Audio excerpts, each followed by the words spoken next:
If you're looking to start your own sustainable label, then you need to listen to this episode. We checked the Cass on what it means to have a sustainable brand and what advice she would give to budding brand founders. Thanks for listening and enjoy the show. So tell us a bit about Cassandra and Lazy Girl Lingerie. Alrighty. So my name's Cassandra, and I am the founder of Lazy Girl Lingerie. I started my business in 2016, and I create handmade lingerie. And I'm really passionate about making lingerie for all bodies and doing so in a sustainable and ethical way. Yeah, that's fantastic. And what got you into lingerie specifically? I'm sure there's probably other products and niches to go into, but what was the thing that drew you to lingerie as a core product? It's definitely not what I expected to be doing. When I started fashion in college, I knew I wanted to have a brand, but I definitely didn't think it was going to be lingerie. But we did a swimwear and lingerie unit in college, and I just fell in love with the process of making it and also the way that you can customize the fit of lingerie. And I could see that you could create pieces that I couldn't find on the market elsewhere. So I thought, like, and the power of having a good fit, the impact that that made for me, and I knew that it would be really powerful to share that with other women. So that's what drew me to lingerie. And that's fantastic. And had you always been a big lingerie shopper yourself, or did you grow a greater appreciation once you learned more about the process and started your own brand? Yeah, I definitely like I have always loved lingerie, but I think something that really held me back from it was that it was these pieces that are it's like an item of clothing that's meant to make you feel really good about yourself. But when I was trying on pieces in shops and they were like standard sizes and they just weren't fitting and it wasn't making me feel the good feelings that I wanted to feel. Okay. Um, but then when I started making it, it sort of really transformed my relationship with it. And yeah, and then I've been able to sort of like grow my appreciation for it as well. Yeah, no, that's fantastic. And you briefly touched on my next question when you mentioned sustainability, but as a business owner, why is sustainability important to you? It's really important to me because I think as a business owner, you've got a responsibility to educate consumers about like the consequences of their purchases and also the responsibility to show that it is possible to have sustainable values in your business model and make it work. Yep. Oh, yeah, fantastic. And in terms of with your label, how is Lazy Girl Lingerie a sustainable lingerie label? It's been a gradual process for me. I sort of have started doing what I can with what I have already had. So in the beginning, I started off doing made to order pieces, and that worked really well because you've got so much less waste. Like I don't have large amounts of stock that could be wasted at the end of a season because every piece is only made once someone has ordered it. And I Yep. think with the personalized sizing that way, even the customer who buys it is going to have a much more stronger attachment to the piece that they've bought because it's made specifically for them. And they, through my social media marketing, I'm really taking them on a journey with me to show them the whole process. So I think Yeah. as a customer, they really appreciate the whole journey that goes into Yeah. it. Yeah. No, Um, yeah, I was gonna say, I think that's awesome that every piece is made for a body in mind. It's not just made in general for hopefully someone will buy it or hopefully someone will wear it. It's made specifically for that person, which I guess is one of the most sustainable practices you can have as a label. And in terms of people who, love their lingerie, maybe are buying from brands who aren't as sustainable, what are some things that maybe they should look out for to know that, the lingerie they're buying from some other stores may not align with their sustainable values? Like, what are some things they can look out for?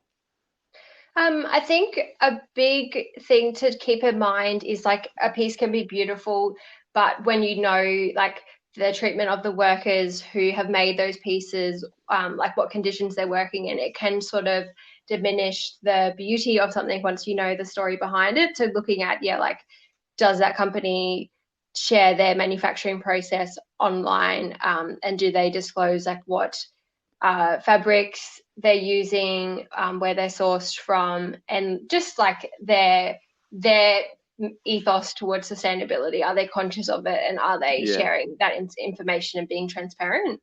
Yeah, no, definitely. I think that's some great insight there. And just to touch on that, I think it's very important for all brands to have a holistic approach to being sustainable and or ethical because, I've got a lot of qualms with a lot of brands and marketplace who have like a sustainable, ethical collection. And the thing I was thinking about is if that's sustainable, is everything else then not sustainable?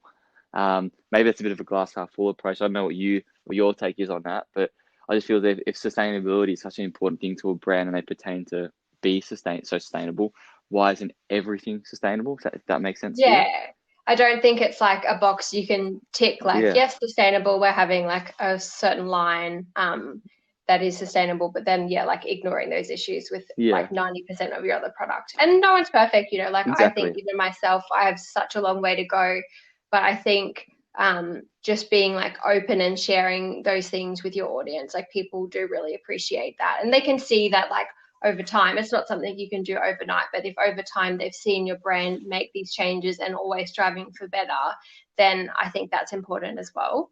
Yeah, well, without a doubt, without a doubt. And look, we've touched on some of the positives there in regards to sustainability, but what are some of the challenges this has created for you as a business owner and the label? I think a big one when it comes to business is just that it can often be not as profitable. Like, so sometimes I will not sometimes, over the past couple of years, I've been working towards using more limited edition and vintage fabrics and dead stock materials in my designs to make use of things that might have been discarded as waste. And it's really exciting to create limited edition collections, but it can be really time consuming because you're creating a product that you could only make a couple of them of. So then, you're putting in so much more time with so much less of an outcome. So that can be a challenge. And it can just take a bit longer. Like the sourcing process isn't as simple as going to your supplier and picking out fabric. Like it's a bit more of an in-depth process to find those materials. Yeah, no, Um, oh, sorry, yeah. yeah. And also something else that is a challenge is I found like when I've in the business world, when I've sort of spoken about my sustainable values, sometimes like from a business perspective, it can be criticized because of like the profitability aspect, and sort of people sort of saying like, how will you make any money from that? And that's something that I acknowledge, but I really believe that you can make these choices and have a successful business. So Okay, just sort of being able to stay true to what you believe will be good. yeah. Okay, interesting. So is some of their criticisms is that maybe it's not as scalable because there are lower margins? Is that what Yeah, some, yeah, yeah? I think Okay, definitely. Like it's a valid point, but I don't think that like I think you can have like good values in your business and yeah. like do well as well. Oh, definitely. And I think the fact that, just putting in my own 2 cents, that the fact that it is sustainably made and ethically made, but by yourself, I think it's going to, get you more customers in the long run. You may make less per unit, but I think it's going to have so many more customers and so many more people are going to become repeat customers that I think it offsets the lower margin that you make compared to a brand that's, of a more fast fashion ilk. I don't know if Yeah. that makes sense. And what do you usually respond to those people who criticize it? You just say you acknowledge that, but it's a core part of your ethos as a brand and as a person, or what do you tend to reply to them? Yeah, I think yeah, like you can listen to what people say, but I think just I within myself, I sort of just know you have to stay true to those values that you believe in. And it gives you peace of mind as well. Like you know that the difference you're creating in your small share of the market is profound. So like that's all that really matters.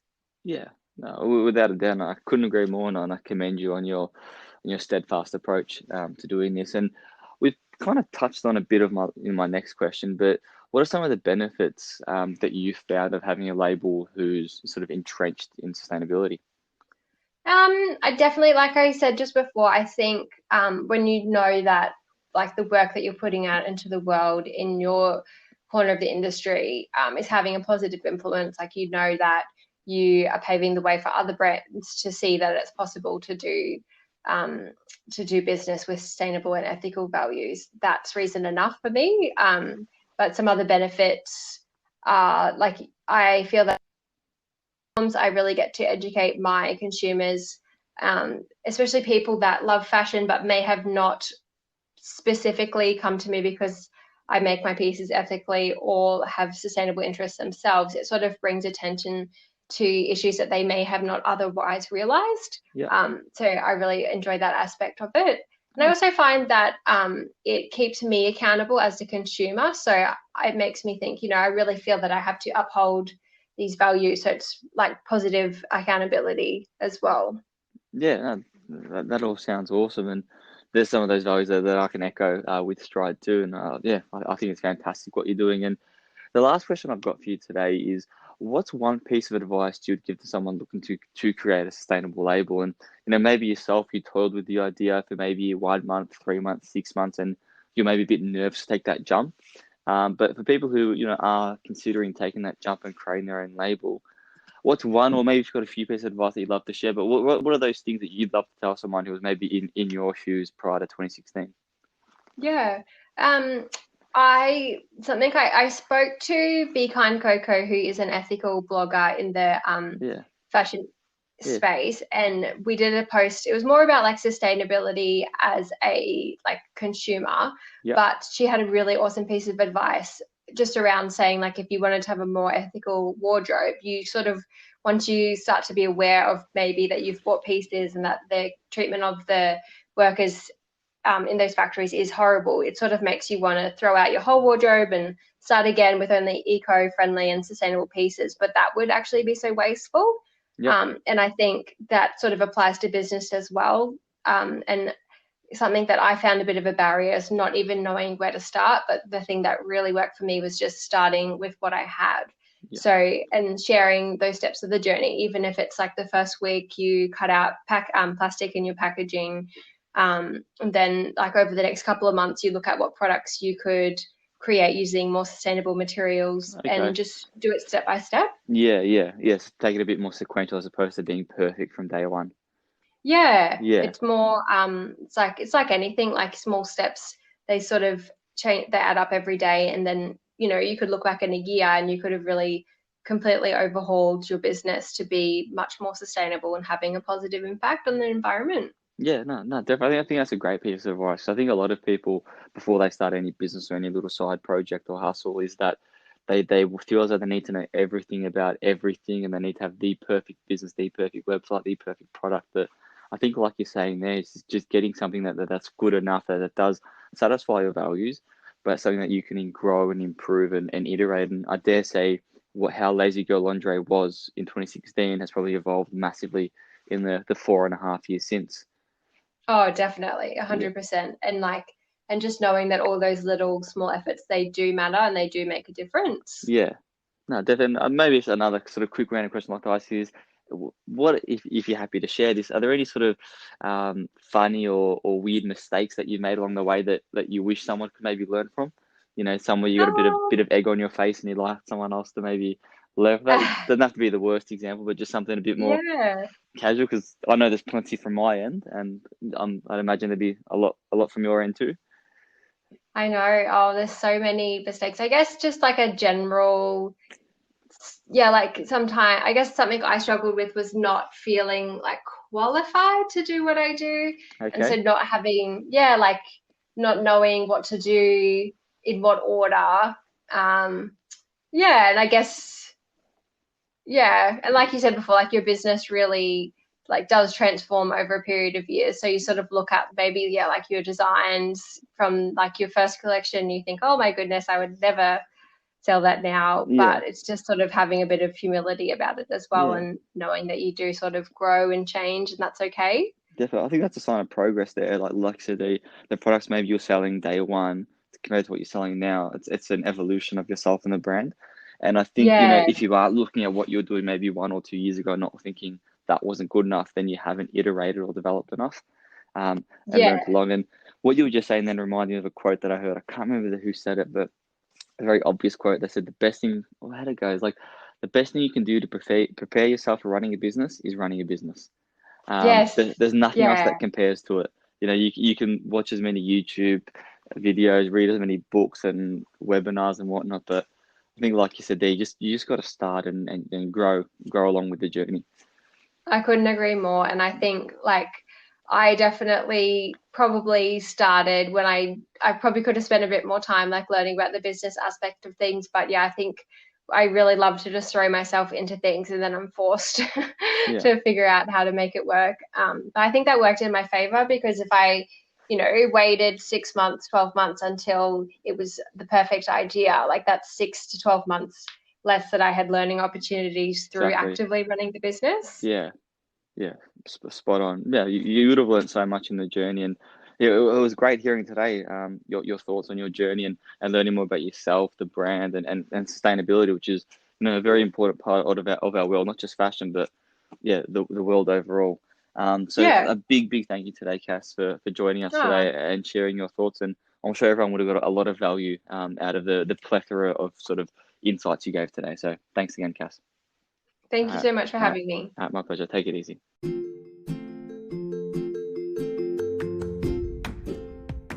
Thank you so much for listening. It really does mean the world. If you like what you heard, please leave a nice review. And if you have any feedback or want to recommend a guest, and yes, that can include you love yourself, please email me at jordan@stridestore.com.au.